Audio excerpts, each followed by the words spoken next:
ვფიქრობ, ტრამპის გაპრეზიდენტების დღიდან მისი პოლიტიკა ამერიკის ინტერესებს და ექვემდებარება, რაც მისი გადასახედიდან სავსებით სამართლიანია. ის განსაზღვრავს, რომ შეერთებული შტატების ინტერესებშია სოფლიოში შეწყდეს ყველა სამხედრო შეიარაღებული კონფლიქტი და ის კონფლიქტებიც, რომელიც შეიძლება შეიარაღებულ დაპირისპირებაში გადაიზარდოს.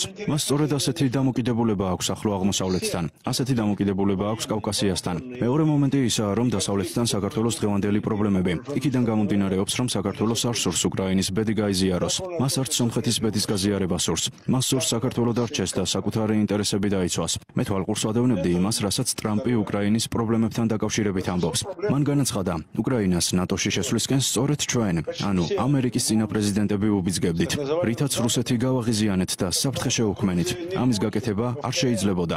ხოლო მათ, ვინც დღეს საქართველოს წინააღმდეგ ილაშქრებს, იმის გამო, რომ ის საკუთარ ბედს დამოუკიდებლად წყვეტს, მათაც ხომ ზუსტად იგივე მიზნები აქვთ. მათ იგივე სურთ, რადგან ერთი და იგივე პრეზიდენტმა, ჯორჯ ბუშ უმცროსმა 2008 წელს ერთდროულად შესთავაზა უკრაინასა და საქართველოს ნატოში შესვლა. და თუ კი ტრამპი მსოფლიოს სტაბილურობისთვის საფრთხეს ხედავს იმაში, რომ უკრაინას ნატოსკენ უბიძგებენ, რადგან უკრაინა ანტირუსული ზეწოლის ავანტურაში ჩაითრიეს, მაშინ მის გაპრეზიდენტებასთან ერთად ამას ბოლო უნდა მოეღოს და ამის შემდეგ სურს სხვაგვარად განიხილება საქართველოს და მსოფლიო პოლიტიკაში მისი ადგილიც, რადგან კავკასიის მშვიდობის საკითხში საქართველო უდიდეს როლს თამაშობს.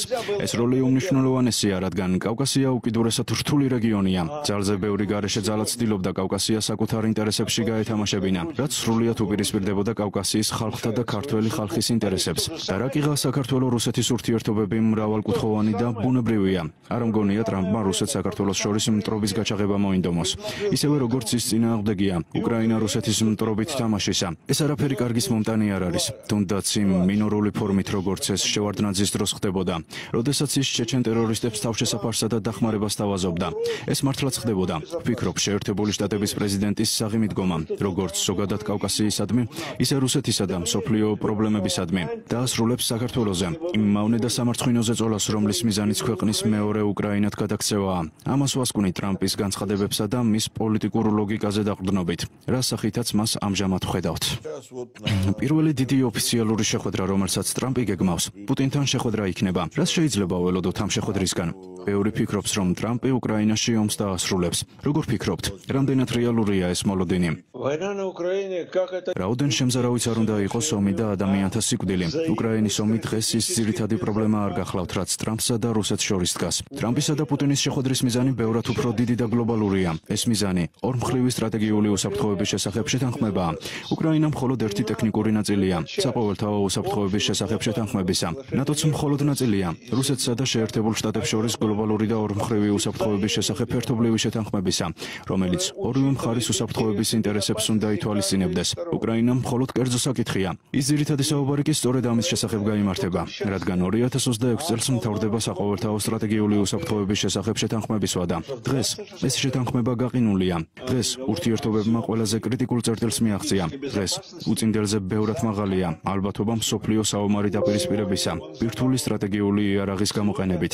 და ეს სწორედ იმის შედეგია, რომ ორმხრივი სტრატეგიული ურთიერთობების შეთანხმება არ არსებობს. სწორედ ამაზე იქნება ძირითადი საუბარი, მაგრამ შეხვედრა იგეგმება და როგორც ადრე მithქვამს, ამ დონის შეხვედრები ხორციელდება მაშინ, როდესაც საიდუმლო მოლაპარაკებისას უკვე მიღწეულია ორმხრივი თანხმობა იმის შესახებ, რომ შეხვედრა დადებითი შეთანხმებით დასრულდება. ვფიქრობ, მსგავსი მოლაპარაკებები უკვე წარმოებს და თუ კი ამ პროცესში თანხმობას მიაღწევენ, მაშინ შეხვედრაც შედგება. რადგან საეჭვოა ვინმე წავიდეს საერთაშორისო მოლაპარაკებებზე, რომელიც მარცხით დასრულდება. დაუშვებელია საერთაშორისო კონტაქტებისა და მოლაპარაკებების დაწყება, თუ კი ისინი მარცხზეა განწირული. ერთი ძალზე კარგია გარდაცვლილი ისრაელელი დიპლომატი, ღირსეული პიროვნება მასწავლიდა.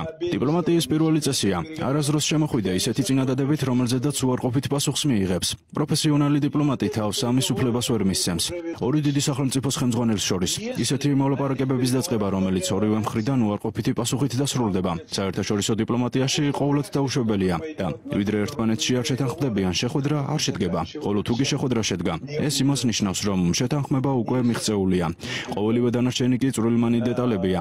ეს არ არის გორბაჩოვისა და რეიგანის შეხვედრა, რომლის დროსაც რეიგანი შოკში ჩავარდა გორბაჩოვის შეთავაზებისგან, რადგან ვერ მიხვდა. თუ კი გორბაჩოვი შეერთებულ შტატებსა და მათ ინტერესებს წარმოადგენდა, მაშინ ვინღა გამოდიოდა ამ შეხვედრაზე საბჭოთა კავშირის ინტერესების წარმომადგენლად? როგორც აღმოჩნდა, არავინ. გორბაჩოვი შეერთებული შტატების ინტერესების დაცვაში წინ უსწრებდა რეიგანს. მე იმედი მაქვს, რომ მომავალი შეხვედრის შესახებ მსოფლიოს ორი დიდი ქვეყნის ლიდერების განცხადება იმას უგულისხმობ, რომ ეს შეხვედრა დადებითი შედეგით დასრულდება. მე იმედი მაქვს, რომ მომავალი შეხვედრის შესახებ მსოფლიოს ორი დიდი ქვეყნის ლიდერების განცხადება იმას გულისხმობს, რომ ეს შეხვედრა დადებითი შედეგით დასრულდება.